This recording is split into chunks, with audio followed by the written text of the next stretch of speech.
Mesdames, Messieurs, bonjour. Bonjour, chers lecteurs. Merci à toutes ces personnes qui sont déjà connectées sur le live de votre serviteur Dosso Vassanoussi, dit Dosso 1515. Aujourd'hui, j'ai décidé d'apporter toute mon expertise par rapport à cette frappe qui a lieu à notre frontière Burkina-Côte d'Ivoire, pour ne pas dire la frontière de Kafolo. Ça fait de cela quelques jours après l'attaque. J'ai lu sur la toile, j'ai lu beaucoup de camarades cyber-activistes en train de donner leur point de vue sur la situation. Et aujourd'hui, j'ai décidé d'apporter mon expertise sur cette thématique. Entre autres, l'attaque de Kafolo. Excusez-moi, il y a un téléphone qui est en train de me fatiguer, il faut que je le mette sous silence. Allez, tu vas aller sous silence toi. Voilà, thank you.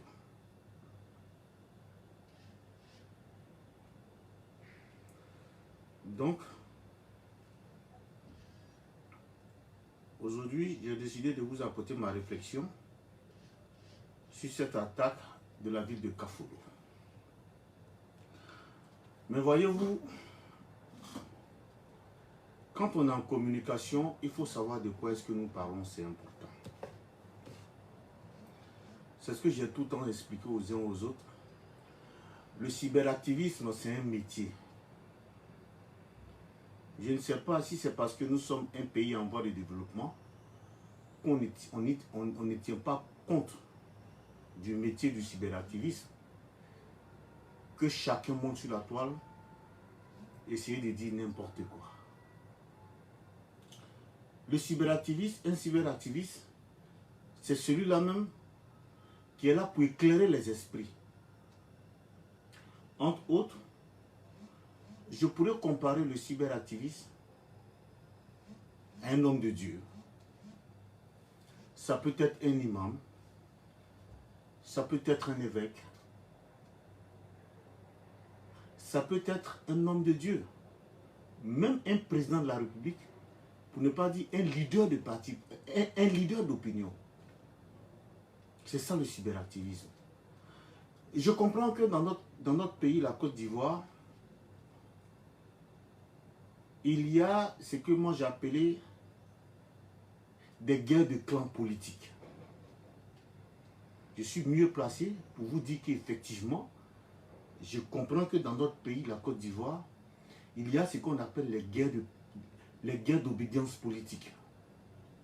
C'est-à-dire, moi je souhaiterais que lorsqu'il y a un événement, que le RHDP endosse la ferme responsabilité.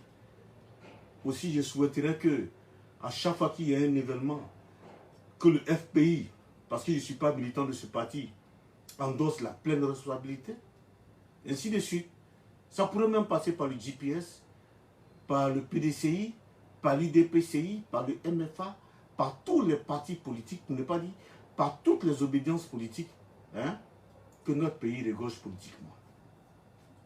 Mais au-delà de ça, nous avons une mission de conduire à bon port notre peuple. Parce que je vous explique. Le nombre de fois que le cyberactiviste se prononce sur la toile par an, même le président de cette république ne se prononce pas comme ça par an sur les dossiers qui constituent le socle de sa gouvernance. Je répète, le nombre de fois qu'un cyberactiviste se prononce sur les événements de son pays, même le président en exercice ne se prononce pas comme ça. Donc ça veut dire, en termes de communication, pour ne pas dire en termes communicationnels, le cyberactiviste donne plus de lisibilité que n'importe quel responsable politique de son pays d'origine. Donc, le cyberactivisme, c'est un métier qui est très important. Quand tu veux le faire, il faut le faire avec aisance, avec conscience et avec beaucoup d'abnégation. C'est ça le cyberactivisme. C'est en cela que j'ai dénommé la conférence d'aujourd'hui, après l'attaque bien sûr de Kafolo. J'ai dit ceci: les actions menées par Guillaume Kibafori Soro et par le ministre intérimaire de la Défense ivoirienne, en l'occurrence le ministre Téné Birahima Ouattara. Parce que tous deux ont mené des actions. Donc il est important qu'on révèle ces actions pour nos followers, pour des personnes qui nous suivent. Parce que comme j'ai pour habitude de dire, il ne sert à rien de venir s'asseoir sur la toile, dire que c'est Guillaume Soro qui a frappé à la frontière de Kafolo, dire que c'est Alassane Ouattara qui a frappé à la frontière de Kafolo, dire que c'est Henri Konan Bédié qui aurait fait ça, vice-versa. Mais moi, j'ai une conviction. En matière de sécurité nationale, il n'y a pas de parti politique. Je répète, en ce qui concerne la sécurité nationale, il n'y a pas de parti politique. Parce que vous, comme moi, nous avons tous le même centre d'intérêt en Côte d'Ivoire. En matière de sécurité nationale, on ne parle plus de partis politiques en matière de sécurité nationale. Non, non, non, non, non, non, non. Quand on parle de sécurité nationale, on parle de la sécurité de tous les Ivoiriens, quel que soit leur bord politique, quelles que soient leurs obédiences politiques. C'est de ça que nous parlons. Donc, la sécurité nationale relève d'un domaine très important dans le fonctionnement d'une république. C'est de ça qu'il s'agit. Je suis souvent outré, choqué, démembré en quelque sorte, voire même dépassé par les événements, lorsque je suis certains lives de certains compatriotes cyberactivistes, au lieu de rassurer le peuple ivoirien, passent le clair de leur temps en train de faire porter le chapeau à quelques hommes politiques, quelle que soit leur divergence politique. Mais j'ai dit non. Comme j'ai pour habitude de le dire, moi, Dosso Vassanoussi, je ne peux pas vivre ici en Occident, avec tout ce que je vois de mes propres yeux, et jouer avec tout ce qui relève de la sécurité nationale. Parce que quand vous, je dis bien vous êtes près de 310 personnes en moins de 10 minutes, quand vous me suivez, c'est parce que au sein de notre pays, la Côte d'Ivoire, règne une certaine sécurité. Et c'est ce qui vous permet, vous, de prendre de votre temps, de m'entendre et de me suivre. Alors, c'est à juste titre que je me dois de vous expliquer réellement ce qui se passe. Donc, effectivement, la frontière ivoiro-burkinabé a été attaquée la nuit d'avant-hier. Mais par qui, on ne le sait pas. Et c'est ensemble, quand vous verrez mon développement par rapport au sujet, qu'on saura réellement ce qui s'est passé à Kafolo. Voilà pourquoi j'ai titré cette conférence les actions menées par les deux personnes. Guillaume Soro, pourquoi Guillaume Soro?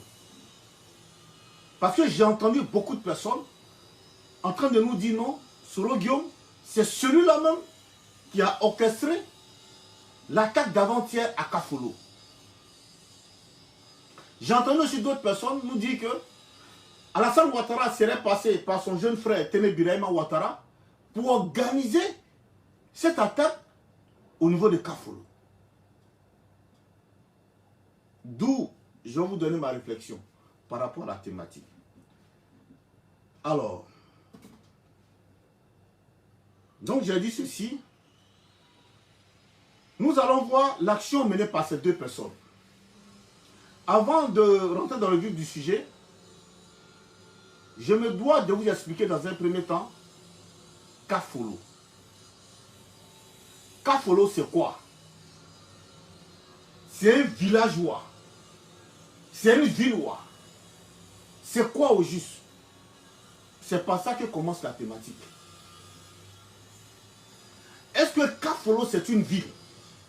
Ou bien un village? Quel est le rôle que Kafolo joue? Quelle est la situation géographique de Kafolo en question? C'est en cela que je vous dirai effectivement, Kafolo,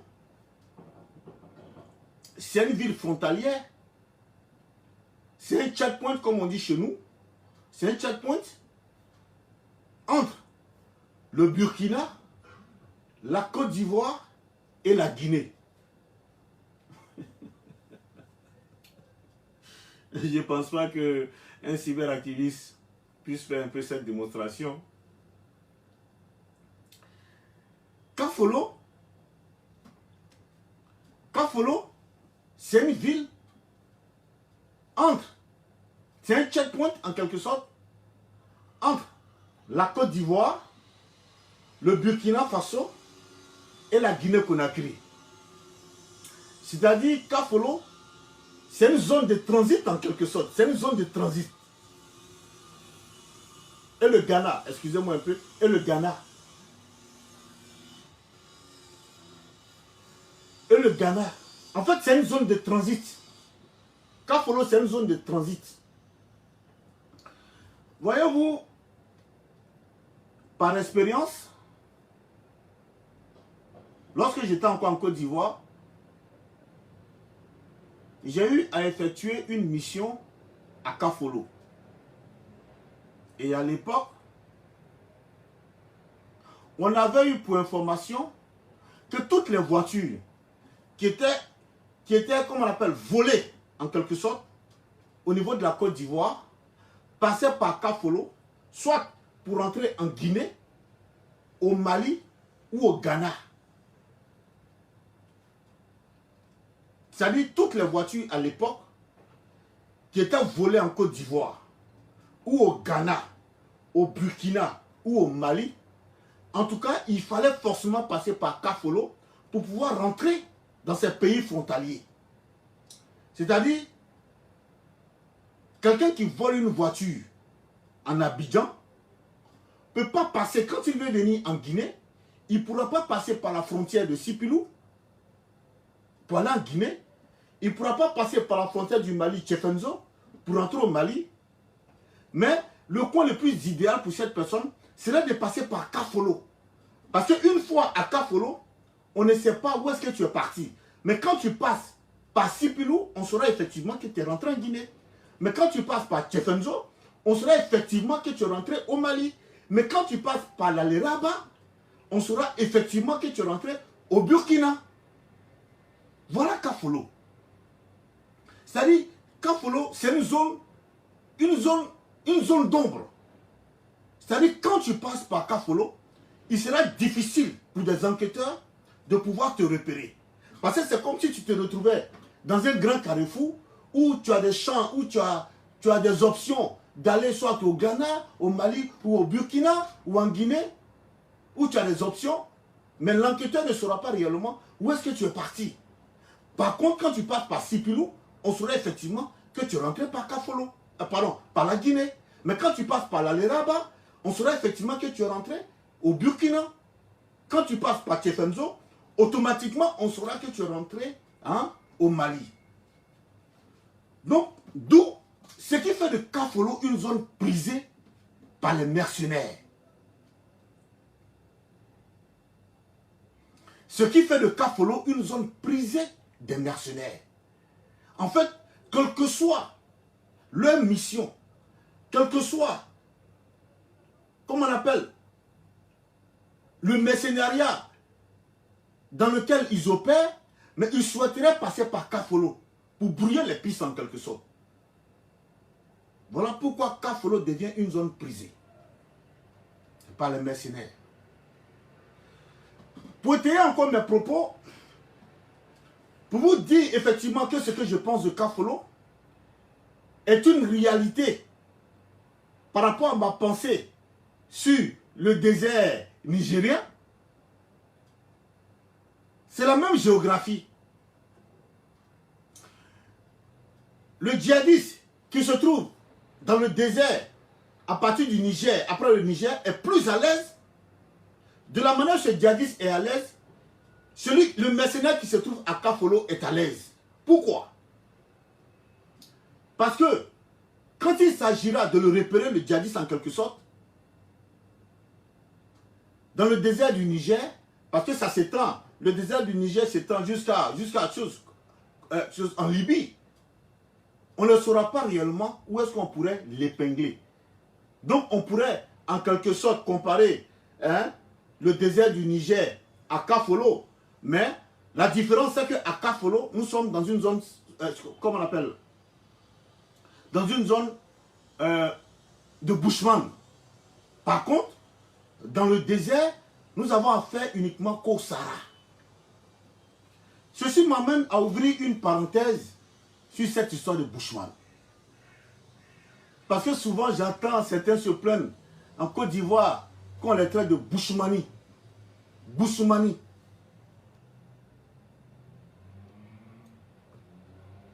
Qu'on les traite de bushmani. En réalité, bushmani, ça n'existe pas. Bushmani là, quand on vous traite de bushmani là, ce n'est pas une injure. En fait, c'est ceux qui ne comprennent pas qui traitent les gens de bushmani. Ou bien de bushmani. Bushmani, ce n'est pas une injure. Bushmani en anglais, c'est bushman. Bushman, ça veut dire les gens de la forêt.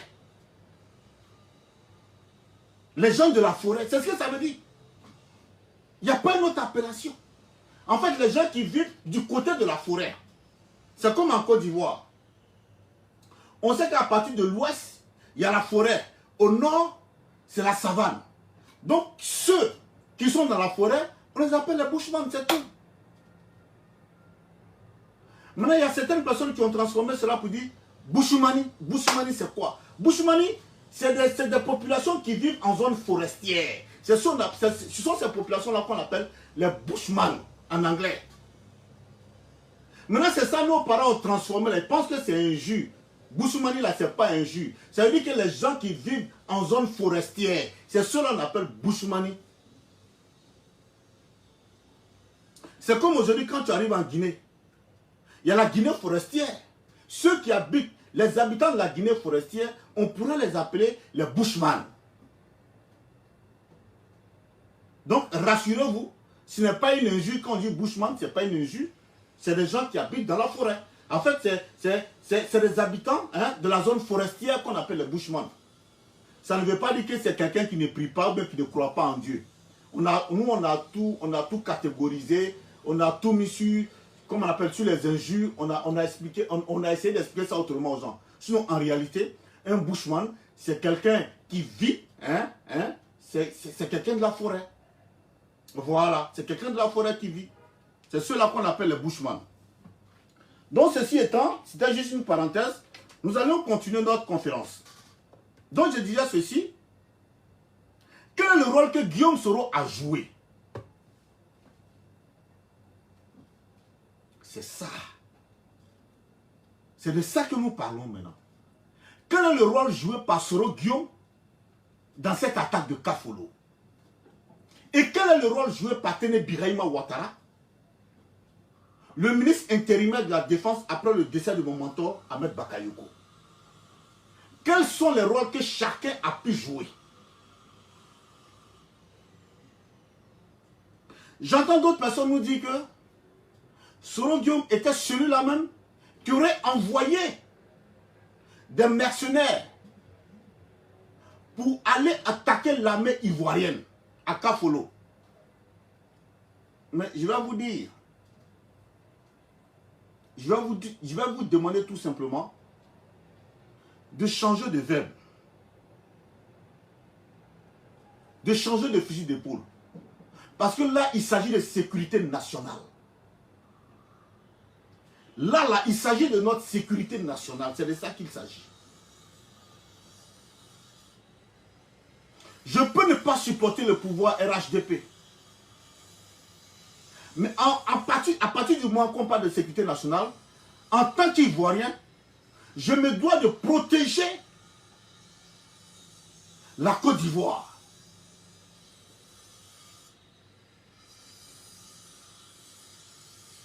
Regardez le positionnement du président actuel burkinabé, Roch-Marc Christian Kaboré, qui a son deuxième mandat en ce moment, qui a remplacé Blaise Compaoré.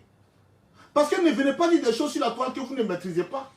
Quand vous parlez là, détaillez, donnez des détails aux gens. Il est trop facile de venir s'asseoir pour dire c'est Alassane Ouattara qui a fait, c'est Soro Guillaume qui a fait. Mais expliquez aux gens réellement ce qui se passe. C'est trop facile. Moi, de ça, je peux me lever aujourd'hui pour dire oui, c'est Anaïs Kanga qui a attaqué la Côte d'Ivoire. Mais ça ne tient pas. Quelles sont les preuves que j'ai? Quel est l'argumentaire que j'ai? Tout le monde sait que du vivant de Blaise Compaoré, pendant que Blaise Compaoré était aux affaires au Burkina, Guillaume Soro était l'enfant chéri de Blaise Compaoré. Tout le monde le sait. Tout le monde le sait. Soro Guillaume était l'enfant chéri de Blaise Compaoré. Et Blaise ne l'a pas caché.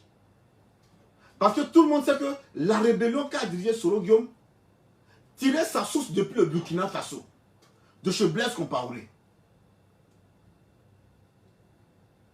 Et tout le monde sait, pour ceux qui ont fait les zones forces nouvelles comme moi, Dosso, tout le monde sait que du vivant de Blaise Compaoré, pendant que Blaise Compaoré était encore aux affaires au Burkina Faso, Guillaume Soro, c'était le leader incontesté de la rébellion dans les zones forces nouvelles. Même Ibrahim Koulibaly n'a pas pu déstabiliser Guillaume Soro parce qu'il avait le soutien de Blaise Compaoré. C'est ça l'effet. La preuve, il y a eu une mutinerie en Côte d'Ivoire pendant dans les zones forces nouvelles où Blaise Compaoré lui-même appelait les responsables de ces mutins avec Guillaume Soro à Ouagadougou, où ils ont géré l'affaire, où Guillaume Soro a été reconduit encore. Ça, c'est au Burkina, ça s'est passé. Ça, c'était sous Blaise Compaoré. Et tout le monde sait, pendant la guerre, toute l'économie qu'a amassé Guillaume Kibafori Soro était logée au Burkina Faso. Bon, en guillemets, une partie, parce que là, je ne sais pas trop, mais nous savons que Guillaume Soro avait élu pratiquement domicile au Burkina Faso. La preuve, il y a un quartier même qui appartenait carrément à tous les responsables, chefs de guerre, secrétariat général des forces nouvelles, au niveau de Ouagadougou qu'on appelait Ouaga 2000. Ça, c'était à Ouagadougou. Mais dites-moi sérieusement, depuis la chute de Blaise Compaoré au Burkina, Soro Guillaume est allé au Burkina combien de fois? Et dites-le moi s'il vous plaît. Moi, ma connaissance, je ne sais pas. Peut-être que vous savez. Moi, je ne suis pas censé de tout savoir. Guillaume Soro est allé au Burkina combien de fois depuis la chute de Blaise Compaoré?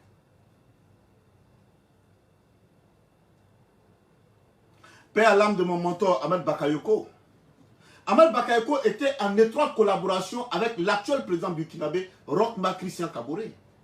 Vous le savez mieux que moi. Et le président actuel de la Côte d'Ivoire, son Excellence Alassane Ouattara, est en étroite collaboration avec le président burkinabé, Roch-Marc Christian Kaboré.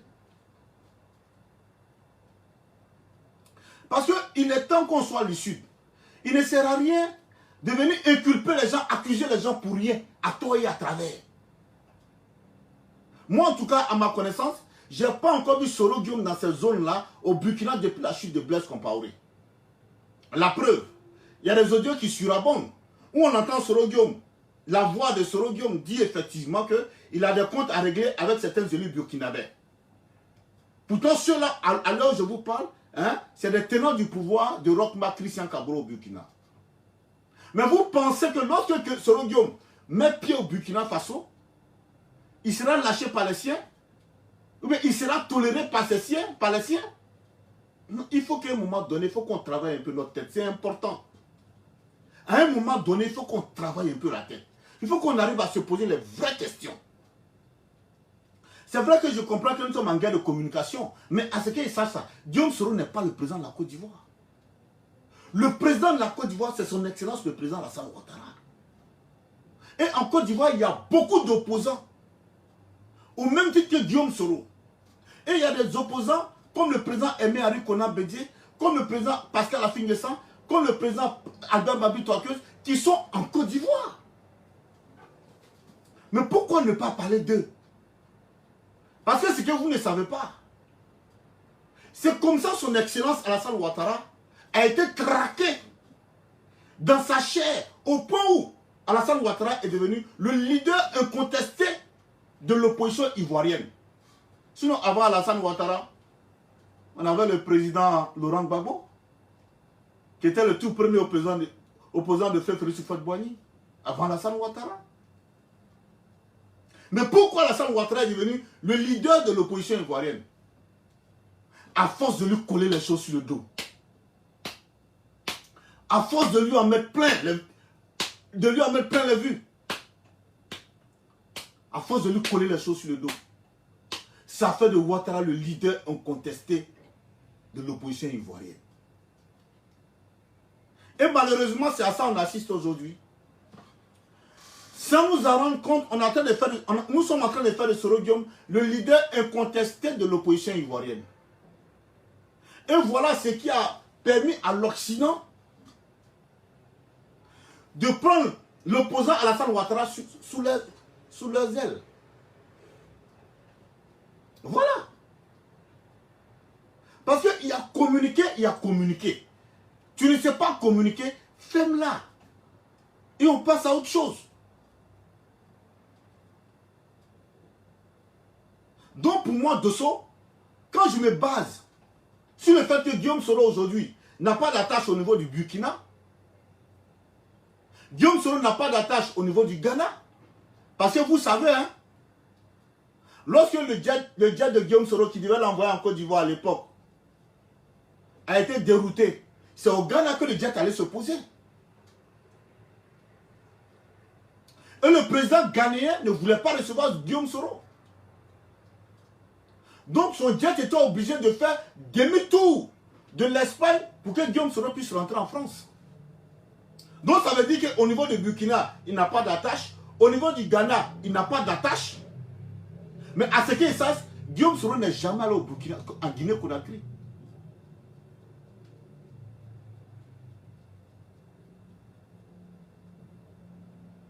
Ni avec les autorités maliennes.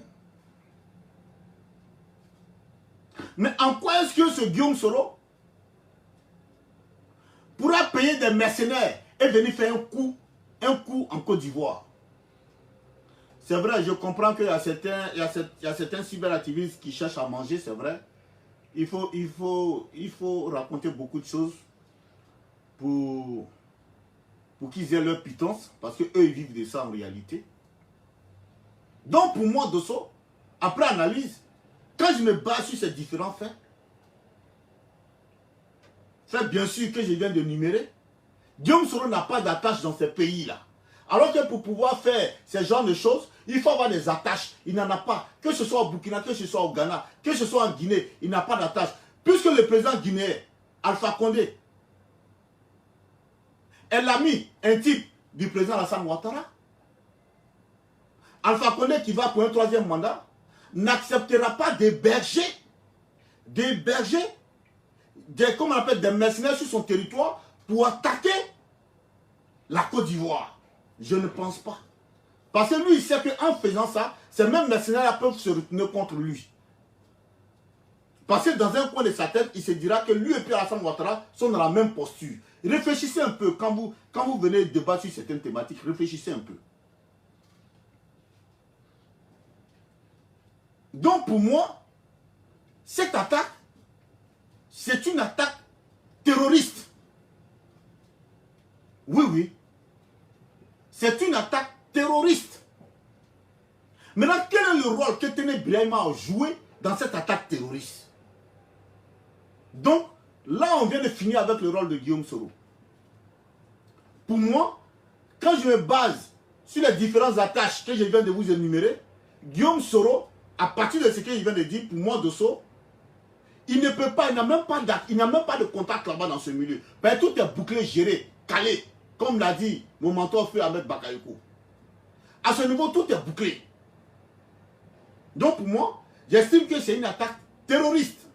Maintenant, quel est le rôle que Téné Birahima a joué dans cette attaque terroriste?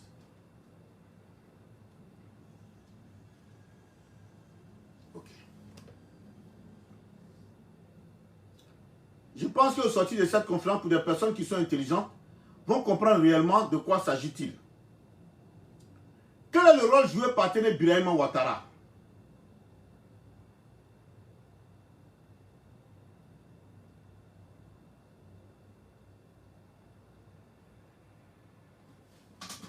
Avant de partager la vidéo, je vais vous montrer un élément s'il vous plaît.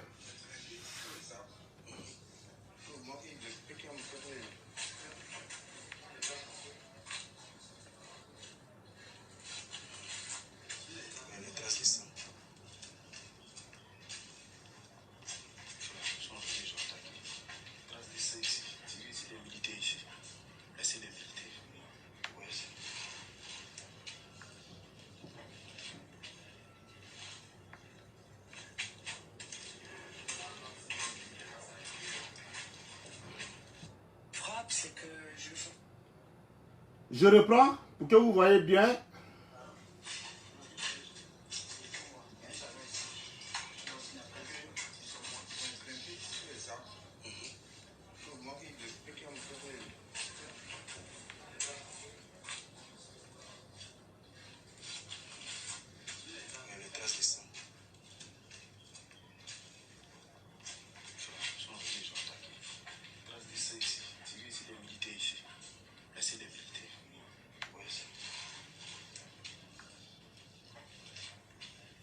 Ok, merci, vous avez déjà compris. Maintenant, ici, on nous annonce 2 décès. Après cette attaque, on nous annonce 2 décès des forces régulières ivoiriennes. 2 décès, 2 soldats tués. Officiellement, c'est ce qu'ils annoncent. Maintenant, revenons à l'attaque précédente, qui a fait sur place 14 morts. Sous mon mentor, Feu Ahmed Bakayoko. 14 morts.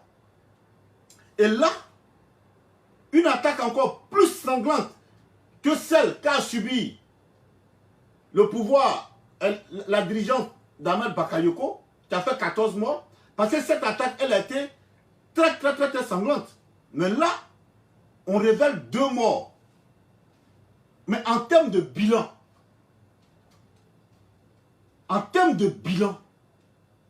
parce que là, dans cette vidéo-là, moi, c'est la vie des Ivoiriens. C'est la vie des Ivoiriens qui m'intéresse. Dans cette vidéo, c'est la vie des Ivoiriens qui m'intéresse. Parce que là, on parle de sécurité nationale. En termes de sécurité nationale, si on doit accorder, comme on dit, un bonus à quelqu'un, moi, je pense bien que ça Téné Birahima Ouattara. Il faut dire les choses telles qu'elles sont. Voilà pourquoi je dis quelles sont leurs différentes responsabilités. Parce que moi, je pars d'une attaque djihadiste comme de la manière Ahmed Bakayoko l'a vécu. Et là, on a vu 14 morts. Maintenant, sur Téné Birahima Ouattara, on a 2 morts. Voilà pourquoi je vais demander au président Alassane Ouattara de nommer officiellement Téné Birahima Ouattara comme le ministre de la Défense. Parce que déjà, les résultats sont probants. C'est ça, Dosso. Je ne suis pas dans les émotions.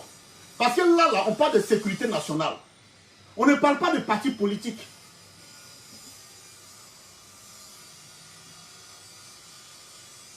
Là, on parle de sécurité nationale. On ne parle pas de partis politiques.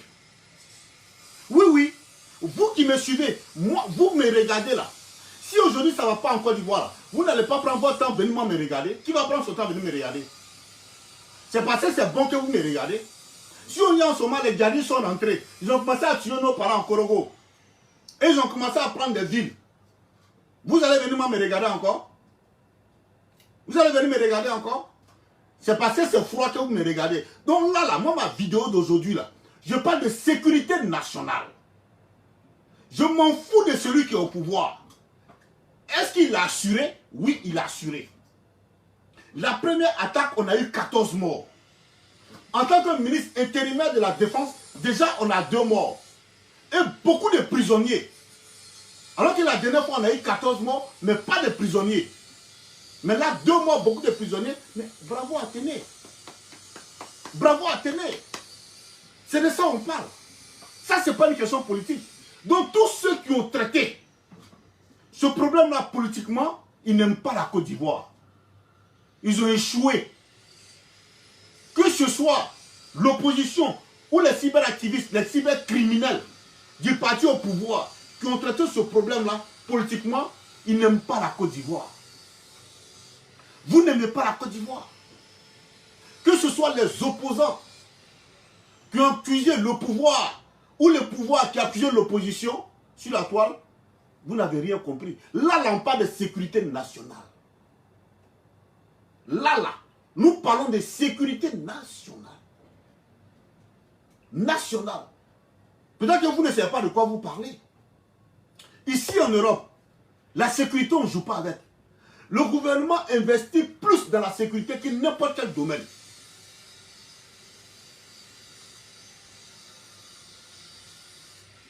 Ici, là, le gouvernement investit plus dans la sécurité et l'éducation que n'importe quel domaine, ici en Europe. Mais pourquoi vous pouvez traiter un problème de sécurité nationale et un problème politique? Pourquoi vous faites ça? Pourquoi vous faites ça? Pourquoi vous faites ça? On vous dit qu'il y a des gens qui sont en train d'attaquer la Côte d'Ivoire. Et il y a des gens qui viennent s'asseoir pour dire ouais, c'est politique. C'est quoi le sujet? C'est quoi le sujet? C'est quoi le sujet? Donc moi je demande au président Alassane Ouattara de confirmer Téné Birahima comme le ministre de la Défense officiellement. Qu'il quitte de l'intérim à la Défense officiellement.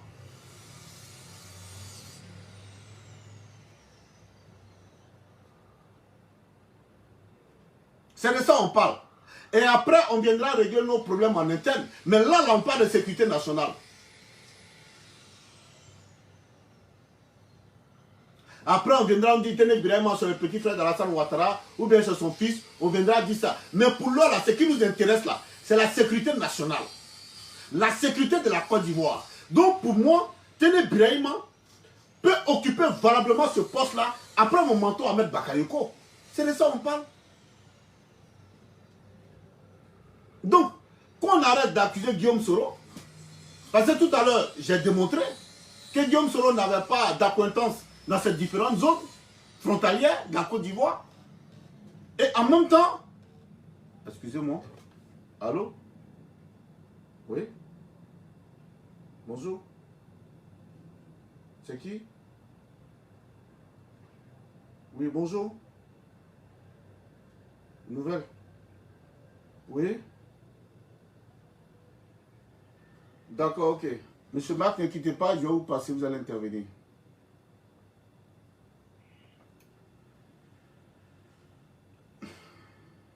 Allô? Oui, allô? Oui, monsieur Marc, bonjour. Bonjour. Vous allez bien? Oui, ça va. Vous pouvez parler un peu plus fort parce que les auditeurs ont besoin de vous entendre, s'il vous plaît. Oui, ça va, ça va. Ça va, vous m'entendez? On vous entend, monsieur Marc. D'accord. Est-ce que je voulais dire, allô? Oui, allô, oui, on vous entend. C'est que pour cette attaque dont vous parlez, Ouais. je vais être un peu plus bref. Hum. Je suis d'accord avec vous quand vous parlez de sécurité nationale. C'est clair, ouais.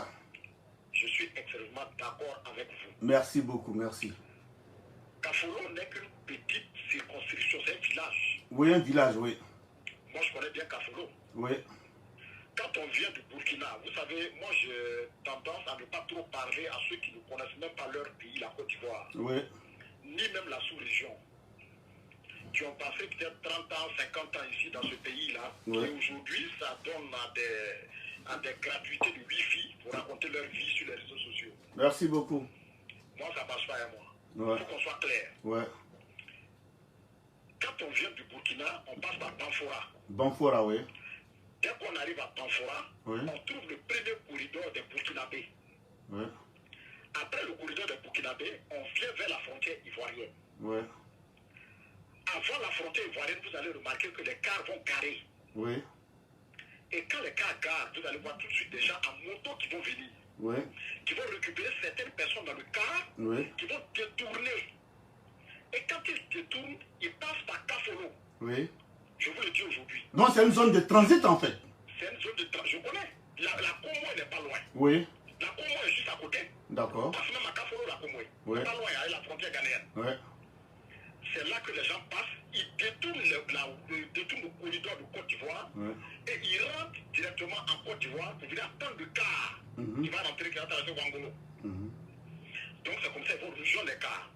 Ceux qui font ça, c'est qui? Quand ils ont leurs bagages, quand ils ont leurs affaires, tout ça, c'est qui? C'est-à-dire que ce sont des gens de personnes qui s'adonnent peut-être à des trafics, ou ce sont des gens qui n'ont aucun document sur eux. Vous comprenez ce que je vous dis? Oui, oui. Donc, Kafolo, c'est un petit village. Oui. Maintenant, quand on parle d'une attaque dans un pays, Oui. la sécurité d'un pays incombe d'abord le chef de l'État. C'est clair. Quand il se réveille le matin, Oui. le premier coup de fil qu'il va lancer, c'est à son chef d'état-major, à son commandant de gendarmerie. Oui. Qu'est-ce qui se passe sur le territoire? Pour un chef qui est conscient, quel Ivoirien qu'on a envoyé aujourd'hui, quel accident qui a eu lieu sur le territoire, sur les autoroutes, et on lui fait le compte rendu. Il y a eu des accidents graves, il y a eu des attaques. Le ministre de la Sécurité, à ton niveau, quel braquage, quel compte rendu vous avez eu sur vous pour savoir si des gens ne sont pas tombés sous des balles, si des gens ne sont pas tombés sur des accidents graves. Ça, c'est un chef d'État. Parce que quand tu dis que c'est le peuple qui t'a mis là, tu es à l'encontre, à l'écoute du peuple, à la sécurité du peuple. C'est ça. Vous comprenez? Kafolo est quoi? Tout de suite, il y a une attaque, on dit Soweto. Moi, je ne suis pas la politique, je vous dis la vérité. Je préfère être la balance judiciaire, c'est-à-dire que l'aiguille du milieu. C'est ça. Soweto, qui n'a plus accès au Burkina, qu'est-ce qu'il va faire? Qu'est-ce qu'il va avoir? Merci beaucoup, mon frère. C'est la démonstration que je viens de leur faire là. Voilà, et venir attaquer Kafolo qui n'a rien à voir avec le palais présidentiel d'Abidjan. Si Soro cherche un poste, si Soro cherche un endroit, mais c'est bien le palais présidentiel. Effectivement. On se dit la vérité. Si les gens luttent aujourd'hui contre Soro, c'est parce qu'on ne veut pas que ce monsieur-là peut-être se présente demain. Il faut mettre les épines à gauche, à droite. Bah oui. Mais qu'est-ce qu'il va faire à Kafolo, qui est un petit village là, d'innocents, dont vont attaquer des gens qui sont en léquin, comme on le dit, des gens qui sont en pantalon sauté là, des petits pantalons, des petits peuples du Niger ou quoi, qui viennent de je ne sais pas où, du nord du Burkina, qui vont venir. Qu'est-ce que ceux-là, ils peuvent renverser un pouvoir de vous à moi? Qu'est-ce qu'ils vont faire? Sur un checkpoint, il y a combien d'éléments? Question. Donc ce sont ces éléments-là qui sont le bastion sécuritaire de Ouattara alors. Ah, question. Ceux qui sont tombés là, c'est le bastion sécuritaire de Ouattara. Voilà. C'est eux là, si pour atteindre Ouattara, il faut les attaquer alors. Il faut les tuer. Ceux qui ont les gris ou bien la marmite protectrice, les marmites protecteurs de Ouattara, la protectrice de Ouattara. Ouais. Mais soyez un peu intelligents, réfléchissez un peu. Non, mais il y a plein de followers qui sont d'accord avec votre intervention. Il y a des cœurs qui montent pour vous, il y a des cœurs qui montent pour vous. Ouais. Les gens s'adonnent à des attaques dans un pays, à des bonnes personnes qu'on va tirer sur eux dans des villages.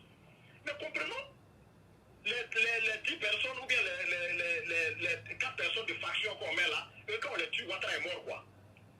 C'est-à-dire que c'est eux là le fétiche de Ouattara. Mais moi je ne comprends pas.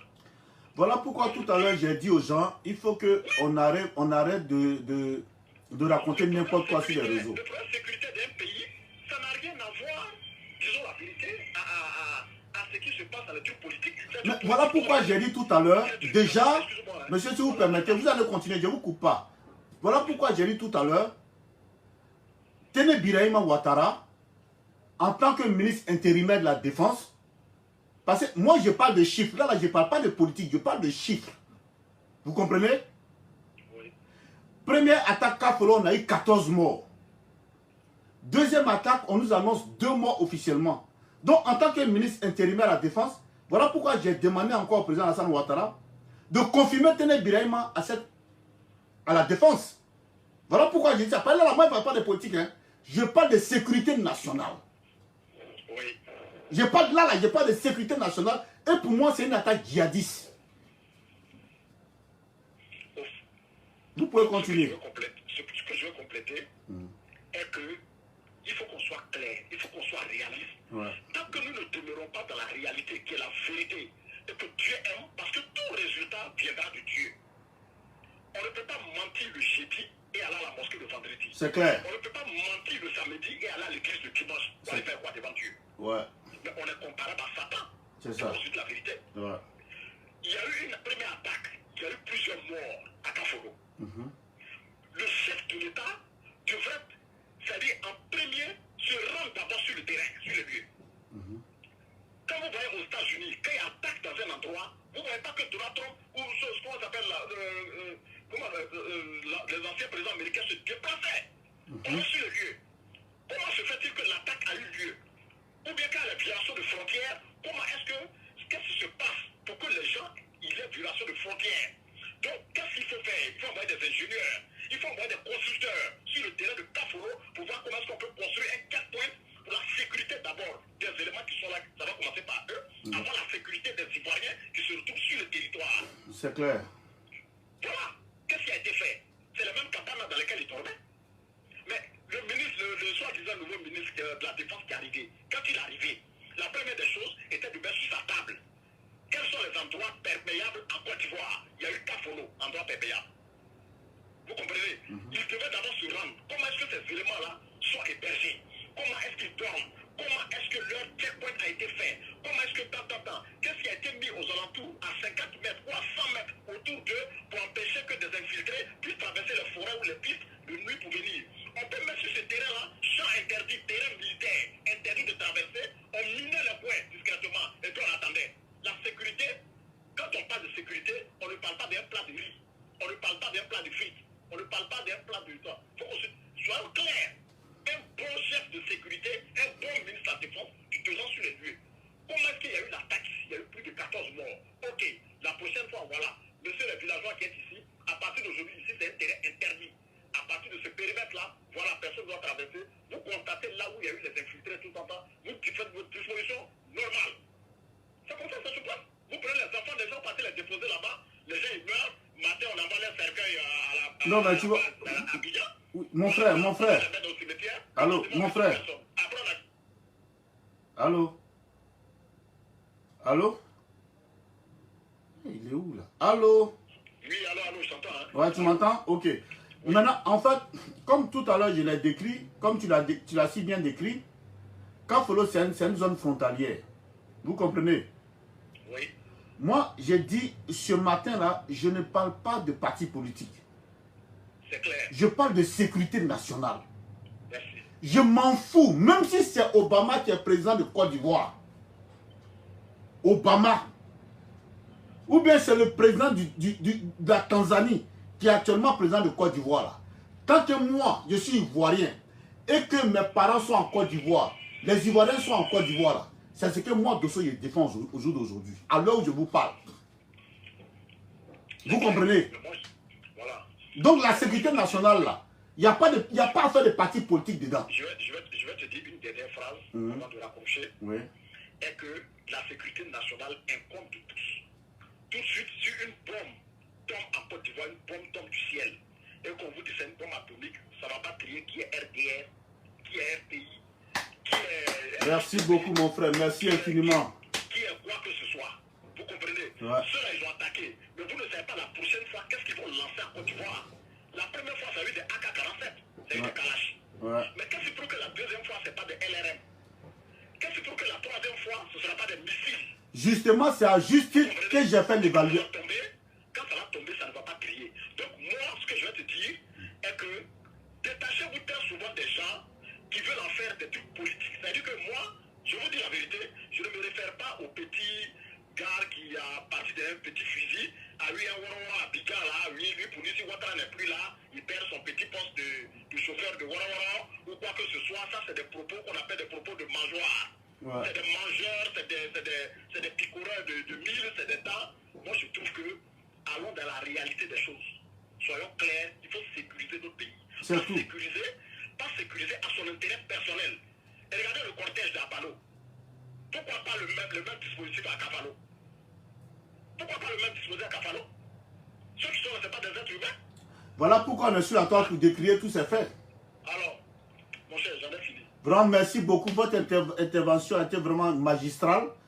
Et depuis que vous parlez, les cœurs pleuvent seulement. C'est-à-dire que les auditeurs sont d'accord avec vous. Parce que en tout ce qui concerne la sécurité nationale, il n'y a pas de parti politique dedans. Merci. Moi, Dosso, je ne m'inscris pas dans ça. Je peux ne pas aimer Alassane Ouattara. Je peux ne pas aimer Tene Birahim Ouattara.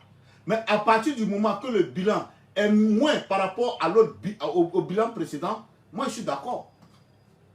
Parce que là, ce qui m'intéresse dans ça, c'est la vie des concitoyens ivoiriens. Alors là, c'est ce qui m'intéresse. Je ne parle pas des partis politiques. C'est de ça en fait, moi, c'est ce qui fait la différence. C'est-à-dire, je ne suis pas dans les émotions. Sous mon manteau, Ahmed Bakayoko, paix à son âme, il y a eu 14 soldats tués. Sur coup. Maintenant, aujourd'hui, après l'attaque d'avant-hier, on dénombre 2 morts. Officiellement, c'est ce qu'il nous annonce. Là, il en aura après. Mais actuellement, moi, Dosso, je me réfère à 2 morts. Donc, quand j'essaie de faire le ratio, pour moi, c'est positif. C'est positif. Voilà pourquoi je demande que Alassane Ouattara officialise Tene Birahim à la sécurité. C'est à juste titre que je demande. C'est pas si tu me comprends. Je te comprends. C'est à juste titre que je demande. Je ne suis pas dans les émotions. Ça, c'est clair. Je ne suis pas dans les émotions. Parce que là, il s'agit de la vie des Ivoiriens. C'est ça. Encore vraiment, merci pour ton intervention.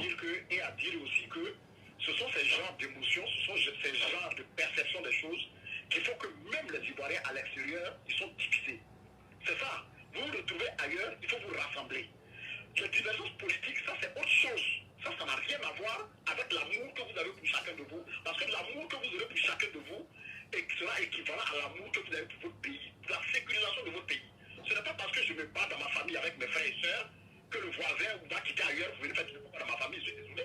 Je vous raconte une anecdote, monsieur. Je vous raconte une anecdote avant de vous laisser partir.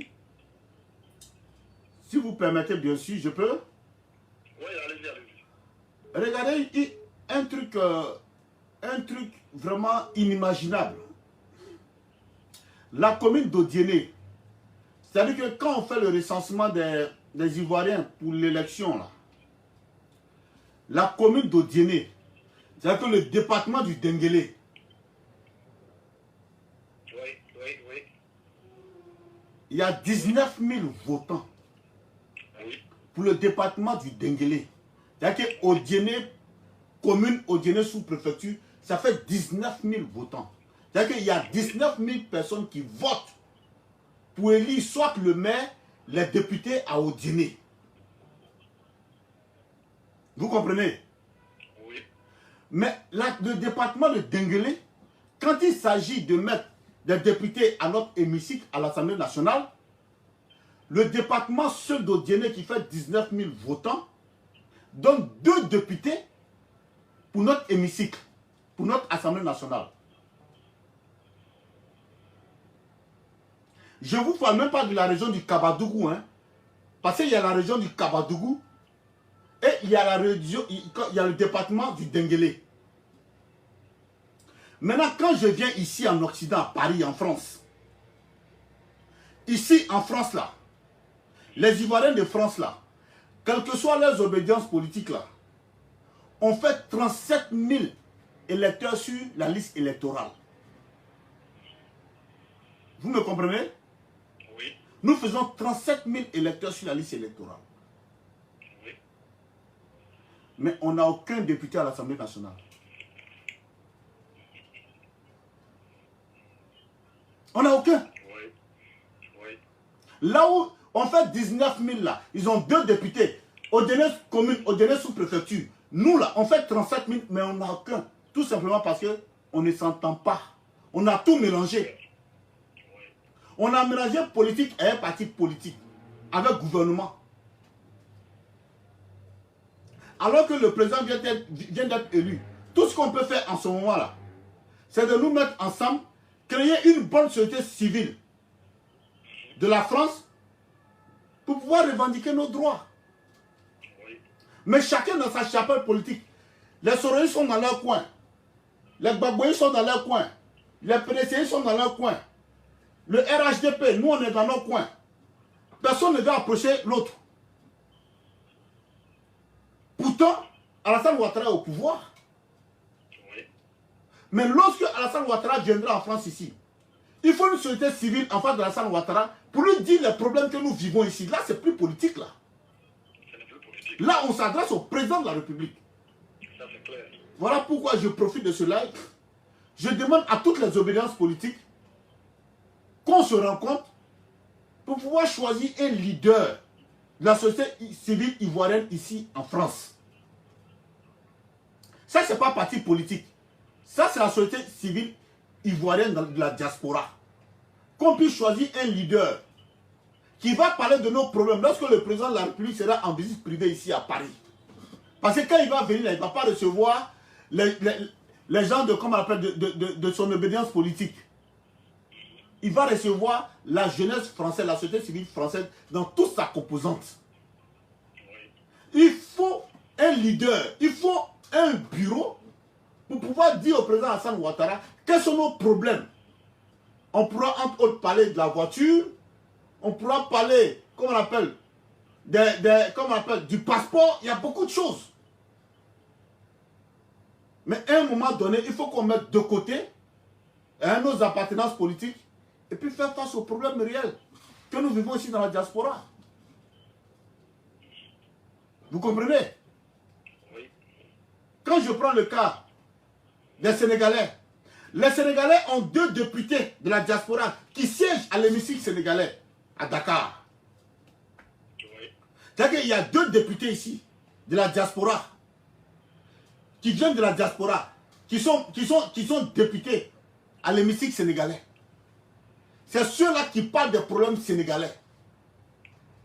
Tellement ils ont défendu le dossier, quand tu vas dire le nombre d'euros que le Sénégalais paye pour avoir son passeport sénégalais, ça n'a rien à voir avec ce que l'Ivoirien paye pour obtenir un passeport ivoirien.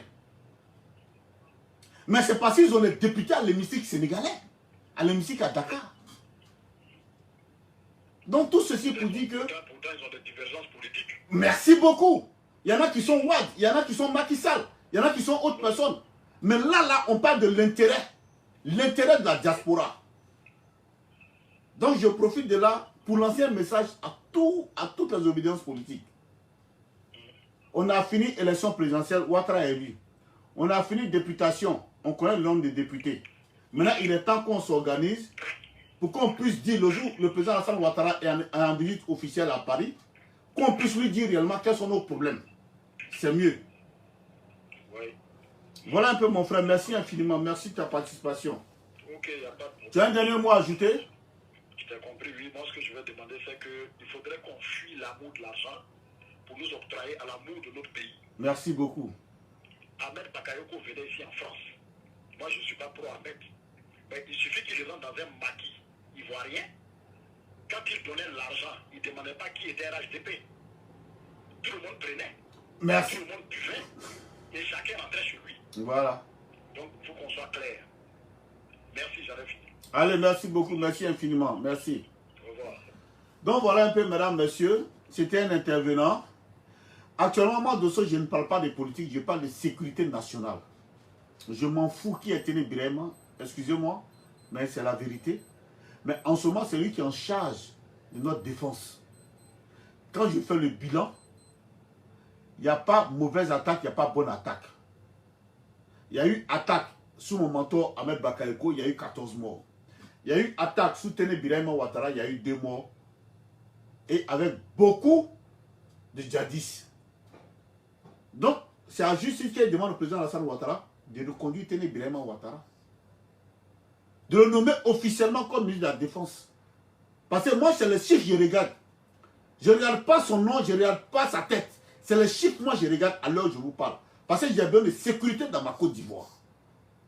Mais par ricochet, je demande au cybercriminel RHDP d'arrêter d'accuser Guillaume Soro parce que Guillaume n'est rien pour cette histoire. C'est une attaque djihadiste, une attaque terroriste.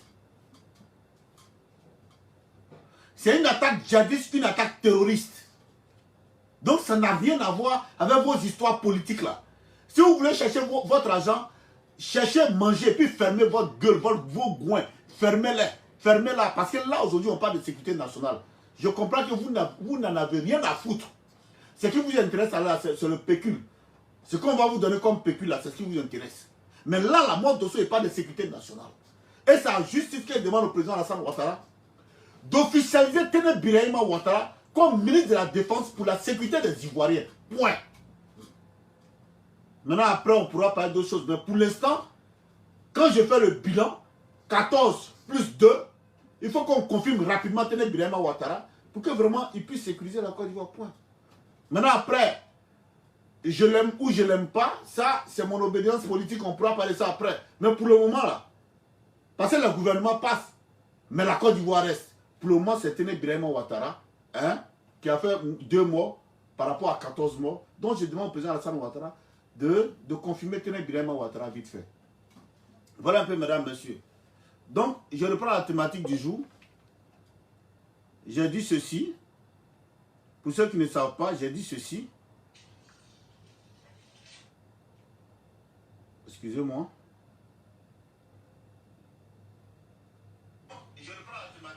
J'ai dit ceci. Action menée par Guillaume Soro et Téné Birahima Ouattara. Donc pour moi, Dosso, Guillaume Soro n'est mené ni de loin ni de près à ces histoires. Tout à l'heure, j'ai fait la démonstration. Et en même temps, vu le nombre de morts par rapport à l'attaque sous mon manteau Ahmed Bakayoko, je demande au président Alassane Ouattara de confirmer vite fait, hein, ou bien au Premier ministre Achille Patrick, de confirmer vite fait Téné Birahima Ouattara, hein, en plein temps en tant que ministre de la Défense. Merci mesdames, messieurs, c'était votre serviteur de Sauva Sanoussi de Oura 1515. Merci d'avoir été sur ce live. C'était mon idée par rapport à tout ce qui se passe. Et je vais demander à tous aux cyberactivistes RHDP d'arrêter de polémiquer. Ce n'est pas une question politique. Là, on parle de sécurité nationale. Ce n'est pas une question politique. Là, on parle de sécurité nationale. Et après, on viendra faire la politique. Mais là, il s'agit de sécurité nationale. C'est une attaque djihadiste. Point.